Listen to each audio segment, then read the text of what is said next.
Just like right there by Greensburg and Haviland area. Yeah, that's usually, they've got stacking tracks there where they. Usually it's a grain cars Yeah. that are sitting there, but. It is 7:30. We'll call the meeting to order.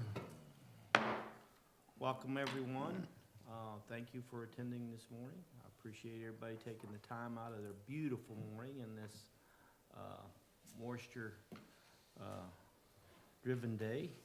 Hopefully we'll have a little bit more moisture today. So commissioners, thank you for attending. Thank you for attending.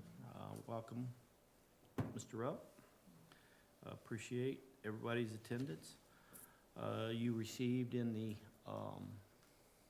on the computer the consent agenda, the agenda from the May 25th meeting, minutes from the April 27th meeting, and financial and income statements. Is there any questions with regards to those that agenda?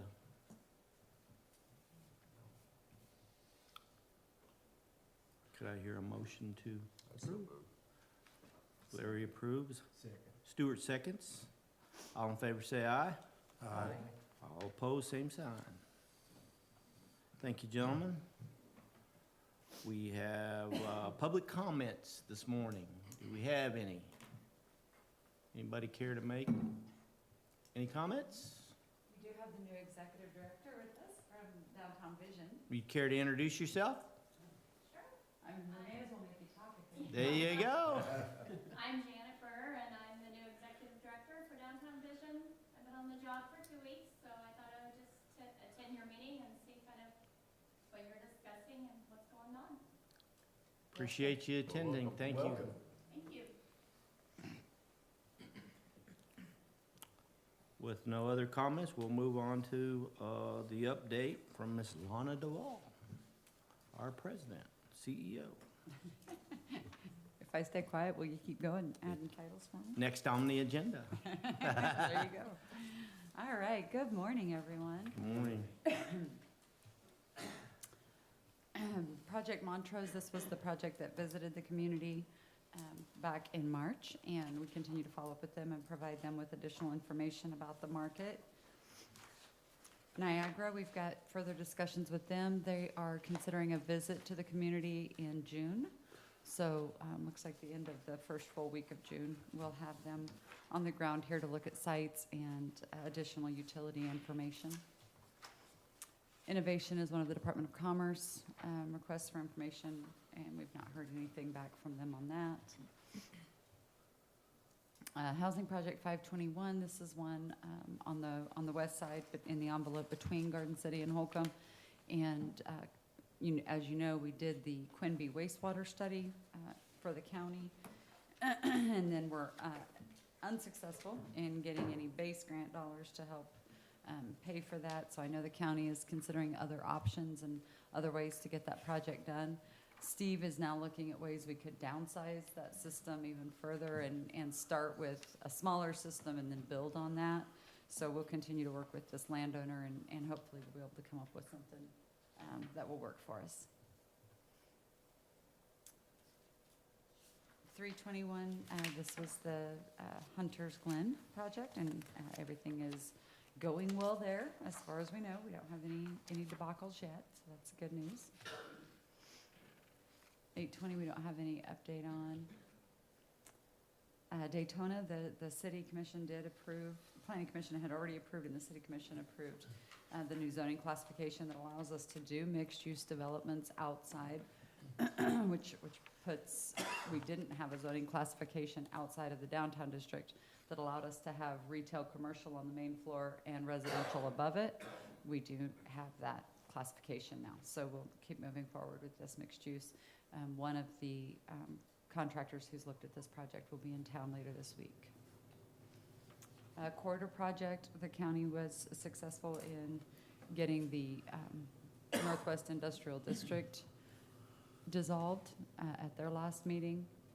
I had facilitated a board meeting with E.C. Brookover of the Northwest Industrial Board the week prior to that, and we were able to get everybody's agreement.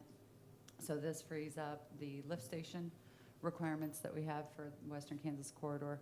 We're working now with PEC, the engineers that the developers hired, to get the bid packages out. They're hopeful that they'll have those out by the end of next week so we can get infrastructure going. We're about 2 months behind, unfortunately, as a result of the extra time that it took. So we're hopeful we can catch some of that time up with infrastructure. If we have good weather and maybe a long summer, we can hopefully make up some of that time. So that bid is to tie into the lift station and all that? This is the bid package for all of phase The one. entire- So roads, group site grading, roads, everything is included in this. Okay. Yeah, thank you. And it was a busy month, lots of travel this month. Washington DC trip went well. All of the community partners that went on that seemed to feel like we made some progress. So let's hope that's the case. Good news on the stateside work that I've been doing. The Spark Task Force, we should be finished. We've submitted our recommendations to the executive committee. And now that the legislative session is officially ended, we're hopeful that they'll get those recommendations acted on. If there's additional funds, either through some additional distribution or if some of those submissions aren't approved and there's additional funds left, they may call us back in to action on that. They told us when they signed us up on that it could be up to a 2-year commitment, but at least we're not having the regular meetings that we were having before. The Future Fellows group that I was on for the past year, we culminated that program 18th and 19th in Topeka. Was very well received. That was a lot of work, but I think it was work worth doing. And then the high school graduation task force recommendations were submitted and will go before the state school board for their approval. So I might be done with all of the statewide stuff Good. and not have to make any more trips and let Zoom have a rest in our office. Well, thank you for your participation in that. I'm Yeah, sure it'll they go were along. all, as we talked about early on, it was hard to keep saying yes as we got asked to serve on those, but those certainly were all things that matter to what we do here, and it was good to be a voice. On the Future Fellows, I was the only person from west of Hutch. On Spark, I was the only one west of Wichita. And on the high school graduation requirements, Jean Clifford and I were pretty much the only representation from Southwest Kansas. So it's valuable work. It just a lot of time consuming. How are they changing the graduation requirements? Well, we'll see. I served on the committee, and we were divvied out into groups. There were 40 of us overall, 3 of us representing the private sector. The other 37 were academia and state school board members. Our group was tasked with the value-added portion, so we were asked to design how we would alter the requirements for certifications, job certifications, OSHA, a lot of the stuff that we're doing through our high school, making that statewide. That was the recommendation of our committee, was that we add a value-added portion to the diploma and really allow students a little more flexibility between the academic and the technical and applied pathways. Our hope is that not only will we get more students through graduation because we're allowing them that flexibility, but also that we expose some students who maybe would have gone fully academic to some other life skill and one of the phrases that was not well received was real world. The academics on there said, well, we think we're part of the real world too, but yeah, I think it'll be interesting to see.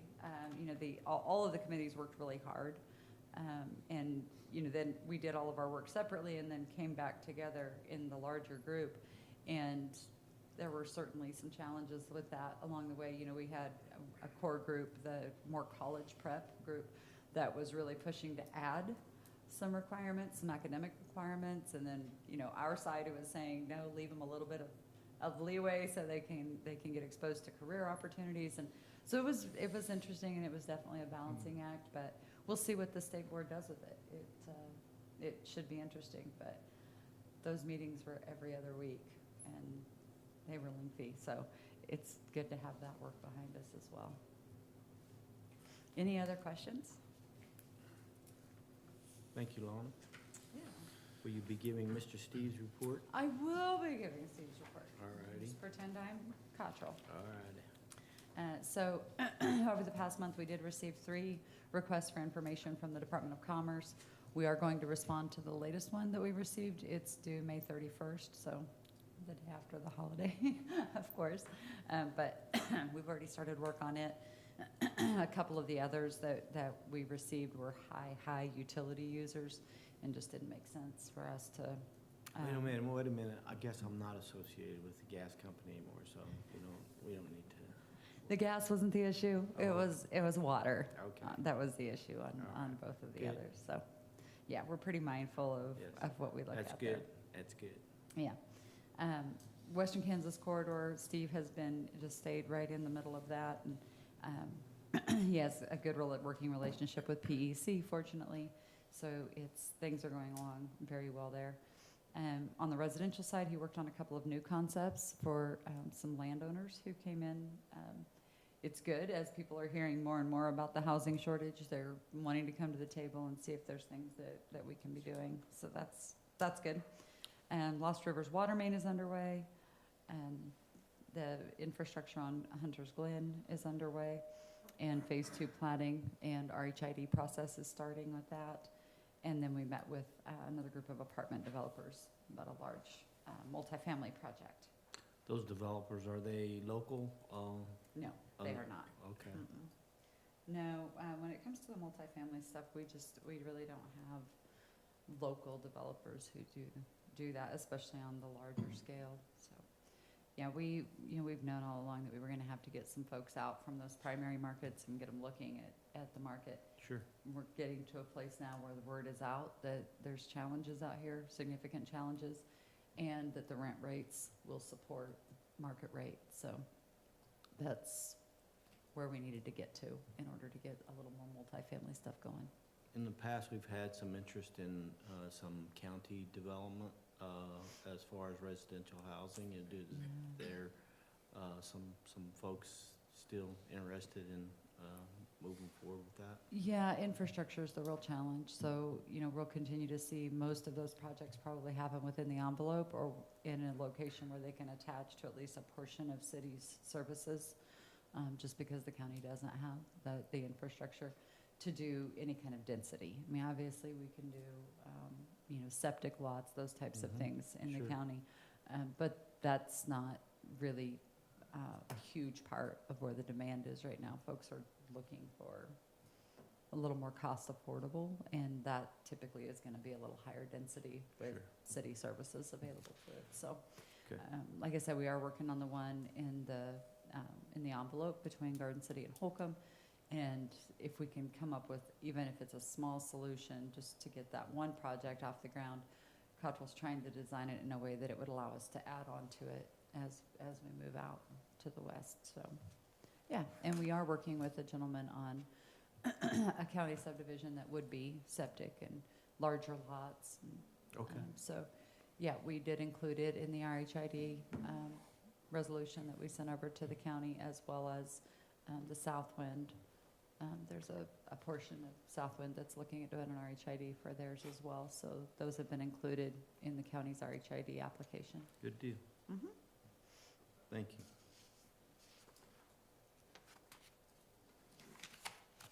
Is that it? That's it, and I don't have a report for Scott, and I apologize. Okay.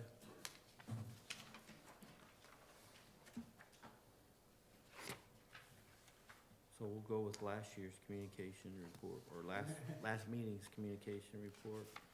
It was good, so I'm sure there'll be some interesting things coming up with graduations and all of those types of things, so. Yeah, this is a good time for stories, especially with all the events that happen in the summer. Those stories always do really well. Okay. Mr. Shannon? All right, well, I feel like I have to stand up to do this, so. You do? Good morning. Just a quick thing here. This was just one of the little side projects we're doing, just to kind of assess how we've been doing and just kind of looking at some of the growth that we've had over 10 years or so. And so the question is, and we hear often like, well, you have growth in valuations, but how much of that is due to things just like general inflation and we're just in a desirable area in Southwest Kansas for growth.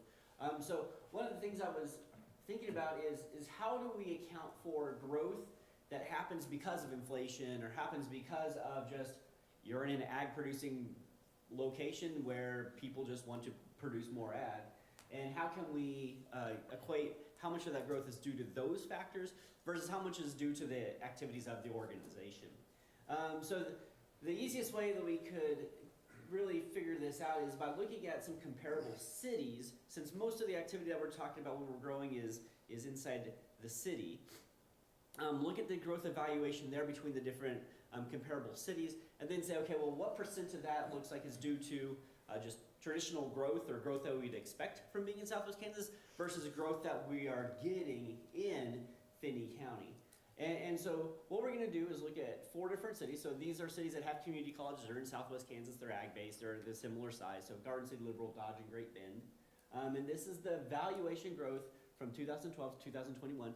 All of the cities have had growth in the city valuations. But you can definitely see there's differences. Great Bend's up slightly. Liberal's up slightly. Dodge and Garden are both up a decent amount. So if we go to the next slide, we can see the difference in change in valuations over the last 10 years. Liberal's up 6%, Great Bend's up 8.7%, Dodge is up 27%. That means the average of those other comparable cities is up about 14%. In Garden City, we're up about 38.9%, which is about 2.6 times higher than the average other comparable Southwest Kansas town, or about 50% higher than the best next. So Dodge is the next highest one. They're the next highest. And you can say, well, there's a lot of growth in Dodge. That's good. One thing we need to remember is that when we're comparing the growth of the ag sector in Dodge City, expansions that are going to happen because of the increase in beef prices and investment in beef, they capture, their city captures those valuations because their location of their beef packing plants. We're not capturing that in Garden City. So they're getting a boost that we're not even getting when we're making this comparison here. So what we're just saying is, I think this is my next slide. Yeah. So if we look at the average growth of the other comparable cities and our growth, we can say that average growth is probably due to things such as inflation that we all have. Being in Southwest Kansas, which is very desirable in this circumstance. Having a community college, having an economic development company, because all of them have at least one, if not two in some cases. So that average growth can be accounted for that percentage that we see. So we could say of the growth that we've seen in Garden City, about 38% of it is just due to factors that we have, all of the cities different have. If we didn't have anything extra going on with this organization here, we'd probably see that same growth. So 38% of the growth we could probably say is due to factors that every city is having in Southwest Kansas, or at least cities of our size-ish. That leaves that other 61%, about 2/3 of that growth, extra growth, due to the extra things that are happening through this organization. The things that aren't just happening everywhere. So what does that equate to? So if we say, okay, so now that we've been able to look at the comparable cities and focus their growth, now we can say, okay, well, of the valuations that we see, probably about 1/3 of it, a little bit more than 1/3 of it is just due to every other factor. About 2/3, a little bit less than 2/3 is due to things that we're actually doing specifically here in this organization. So what kind of difference does that make in actual income of base tax for, in this case, this was produced for the county, so in the county. So in 2012, so at the beginning of this, the county valuation was about $260 million. In 2021, we have $416 million. So we had a growth of about $156 million. Or what this means is that the current mill rate of the county, which is just shy of 50, That's about an increase in county collections at about $7.8 million.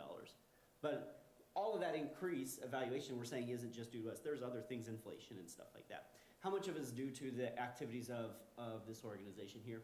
And again, that's 61%.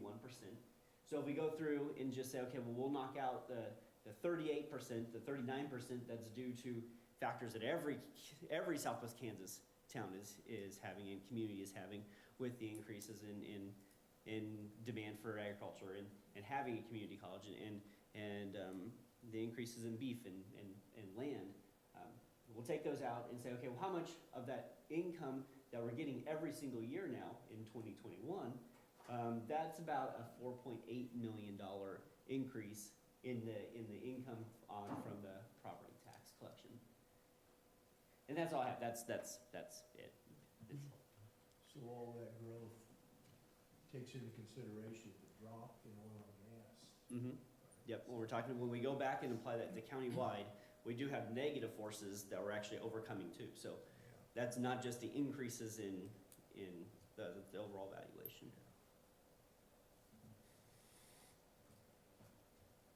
So nothing exciting. I guess that is exciting, but nothing like, hey, we need to build. Yeah, nothing that we need to build 4,000 units or something. Nothing that we don't already know. Right. No, but Anyway, so yeah, those are so- good numbers, good That's numbers. good. Yeah, But great it's- numbers. I mean, the point is when people say, well, of course you've been growing, everybody's been growing, Mhm. we have inflation, that's what's really causing the difference. And that's true, there is a piece that every city in Southwest Kansas is growing due to inflation, or being beef production, something like that. But it's not just all that. We can even show that it's not just all due to factors that aren't things that we're actually working on. So. You mentioned the cattle industry affecting Dodge City's growth. If we compared Finney County to Ford County, that'd be an interesting Mhm. comparison, because then we could count our cattle growth. Yeah, and then you have utilities that kind of get mixed in there as well with Yeah. valuations and stuff like that. Good report. Thanks, Anyway, Shannon. thank you. I'll go back over here and start on this one. Shannon did a great job. All right. There you go. New business. Do we have some new business? Yes, at the last meeting, after the last meeting, we held the goal-setting discussion, and I did provide those goals as you had updated them, and added the 5th week meeting that Commissioner Kreitzer suggested and we discussed. So I'm just asking you now to consider these. If there's additional changes you would like to make, you're certainly welcome to do that. Or if you'd like to adopt these as our goals for 2022, 2023, you may do that as well.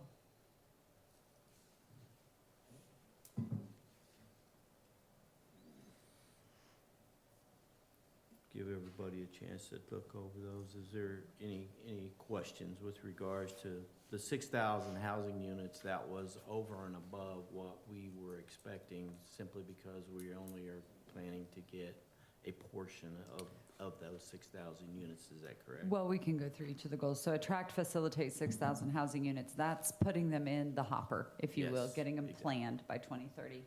We certainly don't expect that we'll actually get 6,000 units built by 2030, but if we don't have them in the pipeline, we know they don't come out the other end.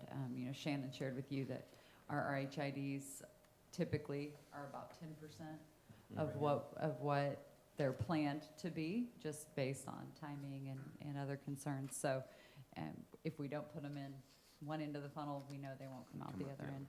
The Sure. city itself has set the goal of 3,000 units. So, 4,000 units. So our hope is that we can get enough in the pipeline somewhere that we'll be able to come out with a pretty significant number by 2030. Attract, retain, and develop workforce. That one obviously is very tied to housing. We don't seem to have a problem getting folks to want to move here and work here. It's just having their basic needs met once they get here for housing and childcare. Development of commercial and industrial acreage. As we talked about, we have pretty well used every bit of ground that we have available within the city itself, and really even within the envelope where utilities are pretty accessible, we've got some challenges, some shortages there. So we need to be getting some additional areas developed. Attract industrial and commercial projects, identify and pursue alternative funding sources. That was one of the goals that the county had actually adopted. And so we'll continue to look at ways that, that we can fund this organization's work. Assist partners with FCEDC related goals.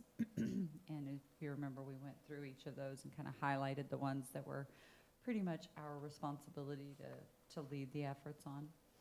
Facilitate and track community development projects, and facilitate the 5th week meetings with the FCEDC partners. So the first 5th week meeting is actually next Tuesday, because Monday is a holiday. So we'll hold it on Tuesday, having a lunch at here at the city building across the hall. And we'll have lunch catered in, and hopefully most of our members and their governing bodies will be able to attend. For this first one, we're going to have kind of an update from the Child Care and Early Learning Network for all of our partners, so we can get folks caught up on where things are with that, and then certainly update folks on the other things that are happening. And you know, hopefully this will be just another way that our partners can stay in communication and continue to work together for the betterment of the organization. Do you have an updated completion schedule for Empirical? Still looking at 2023. Their HR recruiter was in Like the yesterday. middle of 23 End or is what end they're of looking at for 23? production, 4th quarter. Okay. Yeah. But their HR recruiter was in yesterday, and she was very pleased with how things are going. They're For recruitment of employees. yeah. And they've got 10 Where will in the those people program. live? It's fine, Stuart. Everything's fine. Okay. Everything's fine. Open your basement. Everybody's gonna need a separate access point, if you don't Yeah. mind drawing that up for Well, just I've got every house. I've got a couple of spare bedrooms, so. See, look at you being a team player. Get the golfers out of there and get the, There you go. Yeah, they're gone for now. yeah, That's right. Yep. alrighty. Any other questions with regards to goals? Could I have a motion that we adopt these goals for our 22-23 year? I so move. There's been Do a we accept motion. them? A second. There's a motion and a second to adopt these goals as our goals for the next year. All in favor, say aye. Aye. All opposed, same sign. These are our goals. Congratulations, we got goals. Yeah. Now we Now finally we have got it. something to work on. Wow. Yeah.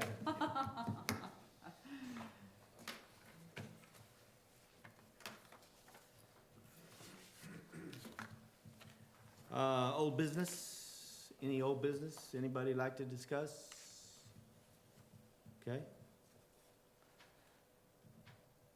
So, looks like we have some executive session that we need to go into for client confidentiality. 15 minutes, 15 minutes will be fine. okay? So, a motion to go into executive session. So He beat Vicky? me by one word. I know, right? And you second? I'll second. Okay. Okay. And there won't, we don't anticipate any action after that executive session, so. Okay. Just to note, again, 5th week meeting is Tuesday at noon across the hall. Okay. And I will be feeding you. And future meeting dates, June 22nd, July 27th. Alrighty.